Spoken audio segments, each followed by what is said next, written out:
Donc dans mon dernier épisode de Propulsion Podcast, j'ai dit ça. J'ai commandé une BMW M3 Touring. Je vais faire toute une vidéo sur la config, donc on va pas trop en parler là. Et donc du coup, je voulais en parler ici. J'ai quand même reçu quelques questions par rapport à la config. Quelles sont les options qu'on peut avoir sur la voiture, etc. Et donc je me suis dit qu'aujourd'hui, on allait justement faire la configuration ensemble. Bien sûr, je l'ai déjà configuré. J'ai mon bon de commande que je vais garder à côté de moi juste là pour vérifier que j'oublie pas les options. Mais au moins, vous allez pouvoir voir toutes les options différentes que j'ai prises. Et au cours de cette vidéo, je vais vous expliquer pourquoi j'ai aussi choisi la M3 Touring. Allez, c'est parti, commençons. Déjà de base, la voiture elle est blanche. Pas un énorme fan des voitures blanches. Franchement, j'ai vu des photos des M3 donc, et des M4 coupées toutes noires et j'ai trouvé ça vraiment stylé. Mais il y a quand même des couleurs très sympas. Ça va être ma première BMW et j'ai vraiment juste craqué sur celle-ci. Niveau esthétique, elle marche bien. On peut la tourner comme ça. J'adore cet angle-là.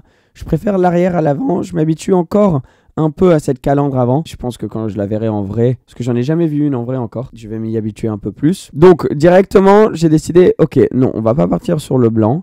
Ensuite, il y a des couleurs donc en option. Jaune, vert un peu, mais bon, ça je trouve que ça marche beaucoup mieux, surtout sur les M3 Sedan ou sur les M4 coupés. Il y a le noir, il y a le bleu Portimao que je trouve très très très beau. Et ensuite, il y a plein de couleurs bon, qu'on a vu énormément. Il y a par exemple le gris mat ou noir mat. Il y a eu beaucoup de photos des voitures de presse qui étaient dans ces couleurs-là. J'adore. Je trouve ce gris vraiment super beau, mais je ne l'ai pas pris. Moi, je suis parti sur le noir métallisé et je vais vous expliquer pourquoi. De un, le gris mat. Super stylé, mais énormément de maintenance. Une couleur mat, c'est un peu chiant à utiliser tous les jours parce que si tu as un souci dessus, enfin, ça se marque beaucoup plus facilement qu'un métallisé. Juste pour maintenir un peu la peinture, faut faire beaucoup plus attention quand tu nettoies la voiture.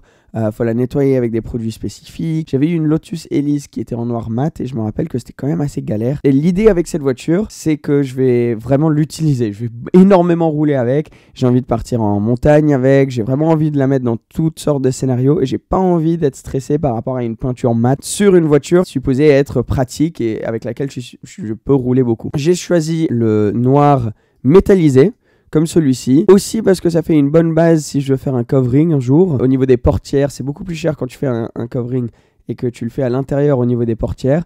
Si tu as une voiture noire, ben, c'est moins grave, tu n'es pas obligé de le faire parce que ça se remarquera moins. Tandis que si tu en as une bleue, ce bleu il est violent quand même. Hein. Si tu en as une bleue ou quelque chose, ça devient plus compliqué. De mon côté, je me suis dit, prends une couleur de base simple. Je vais la garder quand même longtemps. Je compte la garder minimum 1 an et demi. Mais un jour, je vais devoir la vendre. Et un noir métallisé, c'est une voiture que tu peux revendre très facilement. Et aussi, je trouve que les noirs mat sont très cool. Donc, ma théorie, c'est que peut-être ce que je vais faire un jour, c'est mettre un PPF mat dessus pour, en quelque sorte, avoir une voiture noir mat, mais sans avoir la galère d'avoir la peinture exposé en mat. Donc mettre un film protectif qui va donner le visuel d'une peinture mat, mais ça va être protégé. Désolé pour ma voix, hein, je suis un peu malade comme tout le monde là cet hiver. Si jamais ça s'entend, je suis désolé. Donc on est parti sur ce Sapphire Schwartz métallisé. Ensuite, niveau des jantes, plusieurs options ici. J'ai pris les jantes, enfin les belles jantes que tout le monde reconnaît. Elles sont en 19 à l'avant et 20 à l'arrière. Je les ai prises en noir. Alors, où est-ce qu'elles sont en noir? Elles sont pas en noir là? Attends, parce que donc moi j'ai ces jantes là, mais fini complètement en noir. Bon, on va prendre les plus foncées possibles. Il me semble que les miennes étaient quand même complètement peintes en noir. J'arrive pas à les trouver ici, mais voilà, vous m'avez compris quoi. Donc noir avec les jantes finies en noir. On va passer à l'intérieur. Comme vous avez vu, je voulais une base avec laquelle je pouvais bosser ensuite. Je compte mettre un covering, vraiment l'utiliser comme la voiture de la famille avec laquelle on peut faire plusieurs looks, on peut vraiment évoluer avec. Mais je sais pas, il y avait quelque chose que je trouvais un peu, enfin pas ultra intéressant d'avoir une voiture noire, intérieur noir. Donc je voulais partir sur un intérieur qui était quand même d'une couleur. Encore une fois, une base avec laquelle je pouvais ensuite faire des coverings. Par exemple, le bleu et le jaune, cet intérieur-là, je le trouve très stylé. Mais c'est très dur ensuite de matcher une couleur à du bleu et du jaune. Est-ce que moi, je le trouve cool et à la revente, ça va être difficile. Je sais pas. Le gris, voilà, je le trouve beau. Je le trouve très beau, celui-ci. Mais je sais pas. Les intérieurs gris, j'ai un peu du mal. Gris clair. Gris foncé, je préfère, mais gris clair. Et surtout, pareil, encore une fois, je compte vraiment utiliser beaucoup la voiture. J'ai pas envie d'avoir peur. Est-ce que j'ai un jean? Est-ce que ça va marquer le siège? Tout ça. Il y a le orange aussi, mais même scénario. Le orange, même si je le trouve cool, c'est plus niche quand même comme intérieur. Est-ce que je vais réussir à le matcher à un covering, etc. Bon, ceci dit, ce que j'ai choisi, c'est pas non plus le truc le plus qui passe le plus crème. J'ai choisi l'intérieur rouge. C'est quand même quelque chose. Donc cet intérieur. Donc le rouge, pourquoi le rouge? Je trouve ça cool. Ça va un peu avec les couleurs BMW M aussi. Noir, intérieur rouge, c'est une type de config que j'ai toujours kiffé, que j'ai jamais eu la chance d'avoir. Et je me suis toujours tâté à avoir une voiture extérieur noir, intérieur rouge. Donc je sais que ça va diviser. Il y en aura peut-être sûrement beaucoup d'entre vous qui sont pas fans de ça. Mais moi perso, je me suis dit vas-y, lance-toi. Plus intéressant que d'avoir noir, intérieur noir. Le rouge aussi, celui-ci, je le trouve très beau, assez profond, assez foncé. Au niveau de l'utilisation, ça va pas être trop galère. Parce que pareil, c'est pas comme les couleurs super claires où tu vas tout le temps devoir être en train de stresser et tout. Donc je suis parti sur l'intérieur rouge. Mais je crois que c'est cet intérieur-là. Voilà. Donc ça, c'est un changement que j'ai fait dernière minute. Donc déjà, j'ai envie de dire un énorme merci à Edouard de BMW Nice parce que c'est là que j'ai commandé la voiture et c'est grâce à Edouard que j'ai pu avoir mon allocation pour cette voiture parce que c'est très galère. Il y a énormément de demandes pour les M3 Touring. Edouard, qui bosse chez BM Nice, m'a vraiment arrangé, même d'ailleurs au niveau de l'intérieur parce que dans ma première config, j'avais cet intérieur-là, tu vois. Donc j'étais moins fan du rouge au niveau du tableau de bord. Je préférais quand c'était noir sur le tableau de bord et rouge sur les sièges et les portières. Mais ce que j'avais pas réalisé, c'est que si tu avais le noir au niveau du tableau de bord, ça voulait dire que tu n'avais pas l'intérieur cuir étendu. Donc tout le haut du tableau de bord et le haut des portières n'était pas dans un cuir plus épais. Donc c'est pas du tout essentiel, mais c'est une belle option à avoir parce que quand même c'est des surfaces que tu touches souvent, que tu as juste devant toi. Et donc, j'ai réalisé ça il n'y a même pas si longtemps. J'ai appelé Edouard. Edouard, est-ce que ça serait possible de changer cette option si la voiture n'est pas déjà construite pour avoir le cuir étendu? On a réussi à le changer, donc énorme merci à Edouard. Pour du coup, l'option full cuir qui te donne donc le tableau de bord, le bas du tableau de bord en rouge, mais surtout la plus grosse différence, c'est que je ne sais pas si tu as remarqué là, maintenant tu as les surpicots rouges qui arrivent au niveau du cuir sur le haut des portières, etc. Donc si je retourne vers l'option d'avant, tu vas voir, boum, ça disparaît. Et sur le configurateur, c'est très dur de voir ça, mais je pense qu'en vrai, ça va faire une grosse différence au niveau des finitions de l'intérieur. Donc je suis très content qu'on ait pu changer ça. Voici cet intérieur que je trouve très beau. Une différence qu'il y a sur la M3 Touring comparée aux autres M3, M4. Il y a un peu le facelift de l'intérieur avec ce nouveau écran que j'ai jamais pu tester encore, mais on verra ce que ça donne. C'est un grand écran en fait. Tout ça, je vais faire bien sûr toutes des vidéos le jour où je vais chercher la voiture. Tout l'intérieur, les technologies. J'ai vraiment envie de vous apporter sur cette aventure avec moi. D'avoir une voiture neuve. Ça va être fou d'avoir une voiture neuve surtout. Et ma première BM, une M, je suis tellement content de l'avoir. Il y a eu quelques délais, mais elle devrait arriver début d'année, bientôt, non pas si longtemps. Et j'ai trop hâte, surtout d'avoir une voiture pratique qui a des places arrière, des vraies places arrière, un vrai coffre pour faire des road trips et tout. Bref, voilà, ça c'est pour l'intérieur. Insert décoratif, comme c'est une M, je me suis dit, bon, faut aller avec le carbone. Donc ça change. Donc au niveau... Juste ici, tu peux voir, là, c'est fini en noir. Et tout ça, ça va changer en carbone. Bon, on va pas se mentir, c'est vraiment juste pour le look. Parce que niveau poids, etc., ça change pas grand-chose. Mais niveau look, qu'est-ce que c'est beau. Full pack carbone. Au niveau du volant, il y a les palettes en carbone. Il y a tout ça. Je trouve que ça fait beaucoup plus dynamique. Et ça va beaucoup plus avec cet aspect M. Pareil, je pense qu'à la revente, ça va être quelque chose que beaucoup de personnes cherchent. Qu'est-ce que c'est que ce pack expérience M? J'ai complètement oublié. Le pack expérience fait... passer de 280 à la vitesse maximale, auto-limité à 250. Ah non, je crois pas que je l'ai pris parce que je me suis dit, est-ce que je vais vraiment souvent avoir besoin de la différence de 30 km à l'heure vu que j'habite pas en Allemagne et c'est quand même 2500 €. Peut-être qu'un jour je vais le regretter si je me retrouve en Allemagne, mais bon, 250 c'est quand même largement assez pour moi. J'ai préféré garder l'argent de cette option. Pack extérieur carbone. Alors encore une fois, c'est purement esthétique, on va pas se mentir, il n'y en a pas besoin du tout. Niveau poids, mais on kiffe. Ça rajoute un peu quelque chose quand même de spécial à l'extérieur de la voiture. Donc je l'ai sélectionné, ça donne du carbone ici à l'avant. Les rétros sont maintenant en carbone. Il me semble que peut-être ici, mais je suis pas sûr.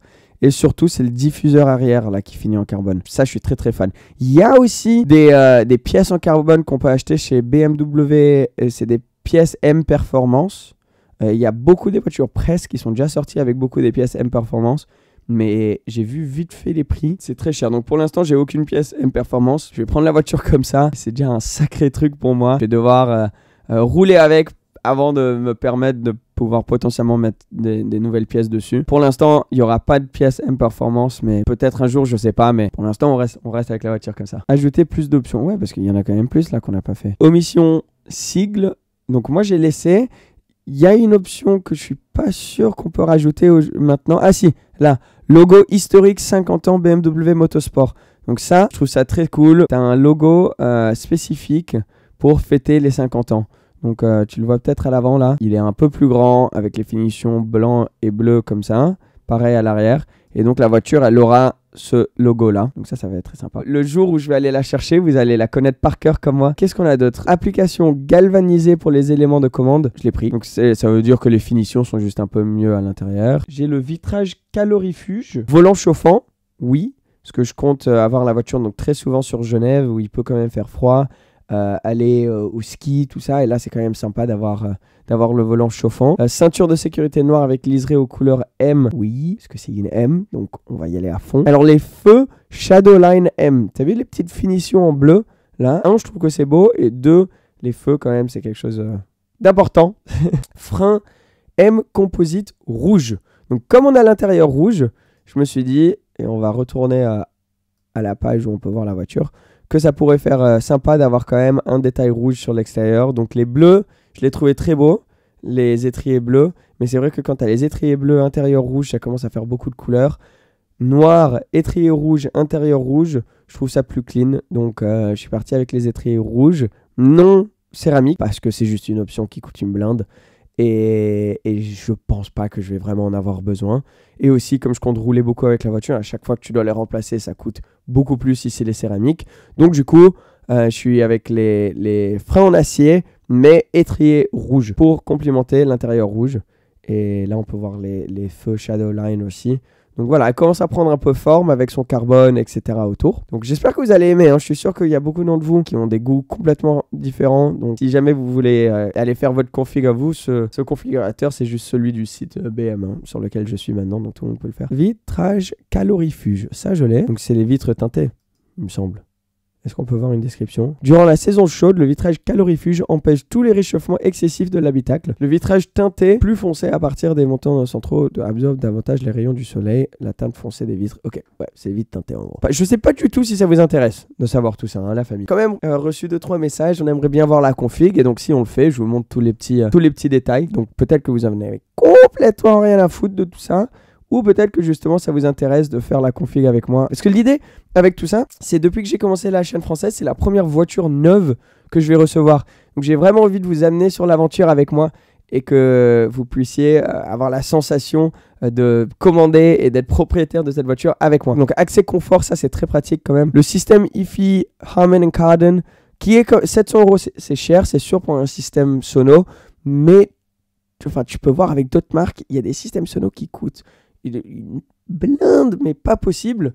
Donc là, pour avoir le Harman Kardon 700 € dans toute la voiture, c'est quand même pas donné, mais c'est pas excessif, je trouve. Pour une voiture avec laquelle je vais énormément rouler, c'est quelque chose que je trouve important. Siège avant ventilé, on a les sièges avant électriques à mémoire conducteur et chauffant. Siège avant chauffant, mais pas les sièges avant ventilés. D'ailleurs, j'ai les sièges baquets qu'on n'a pas pu sélectionner. Peut-être que c'est plus tard dans la config.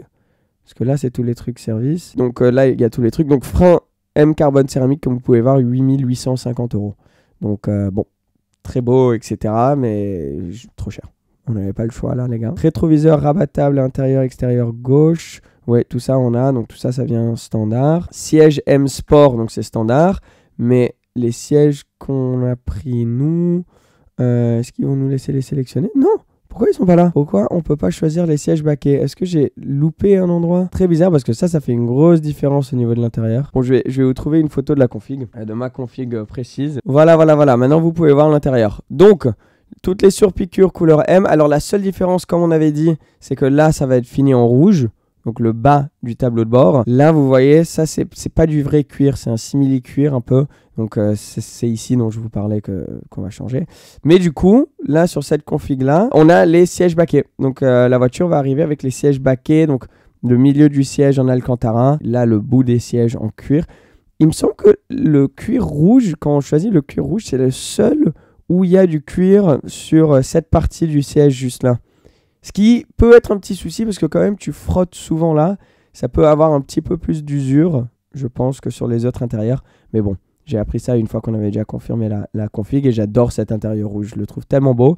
L'arrière des sièges full carbone aussi, le Harman Kardon, le carbone, donc voilà l'intérieur. Et l'extérieur va ressembler à ça. Vous voyez, elle va être comme ça, avec les jantes noires, l'intérieur rouge avec les baquets. Donc ça va être l'intérieur, ça va être l'extérieur. Wouhou, la famille! J'ai trop hâte, ça va être dingue. Ah, c'est juste ouf que ça va se passer. Complètement différent. J'avais la Turbo S avant, qui était déjà plus pratique, par exemple, que la Scoot. Mais c'est quand même... Enfin, t'as pas de vraie place derrière. Tu peux pas mettre plein de bagages. T'es quand même pas une voiture pratique. Donc là, l'idée, c'était vraiment de partir sur quelque chose avec laquelle je peux rouler tout le temps. Par exemple, maintenant, j'ai mon podcast, où j'ai annoncé d'ailleurs la voiture. Mais on a plein d'équipements pour le podcast, parce qu'il nous faut les 4 micros, plusieurs caméras, etc. Et à chaque fois qu'on doit se déplacer avec ça, j'avais jamais la place. Un autre truc qui est grave pratique, sur l'arrière de la voiture, là, tu peux juste ouvrir la vitre arrière. Et non pas tout le coffre, juste la vitre arrière. Et ça, c'est super pratique si on filme un jour. On peut moi, je peux filmer dans le coffre de la voiture. Si on doit filmer des plans d'une autre voiture, pas une raison de prendre une voiture. Mais c'est quelque chose que j'avais kiffé, très niche à ce que je fais. J'ai jamais conduit une M3, pas encore. Mais j'ai regardé, je pense honnêtement, chaque vidéo qui est dispo en ligne de cette voiture. Des M3 sédan, parce qu'il n'y a pas encore de vraies vidéos d'essai. Il y en a une sur la M3 Touring et ça a l'air d'être top. Il y a ce côté où on peut être en 4 roues motrices si on veut aller en montagne ou en propulsion si on veut vraiment s'amuser. Enfin, ça a juste l'air d'être une super voiture et c'est celle pour laquelle j'ai craqué. C'est la première voiture comme ça en break que je vais avoir, mais je sais pas, il y a quelque chose avec cette caisse juste que j'adore. Et je pense que vous êtes beaucoup, elle a eu beaucoup de succès, ce look arrière. Oh là là, comme vous pouvez voir, j'ai vraiment trop hâte. Même là, en étant tout malade, etc., ça me remet complètement le sourire juste d'y penser. Donc j'espère qu'elle va arriver bientôt. Comme vous savez, il y a des délais un peu avec toutes les voitures. Donc normalement, elle est là vraiment début d'année. Donc je vous tiens au courant. Et bien sûr, je vais filmer tout ce qui est la réception de la voiture, les premiers tours de roue avec, les premiers 1000 km, les premiers 10 000 km, les premiers 20 000 km avec. Et on va juste kiffer ensemble la famille. Si vous avez des idées de covering ou de changement ou des trucs comme ça que je pourrais faire, et tenez-moi au courant de ce que vous pensez de la config. Mais en tout cas, merci d'avoir regardé cette vidéo, merci de votre soutien. Et entre passionnés automobiles, on va avoir une nouvelle voiture sur la chaîne et j'ai trop hâte de partager ça avec vous. Bonne fin de soirée et à très bientôt. Ciao, ciao.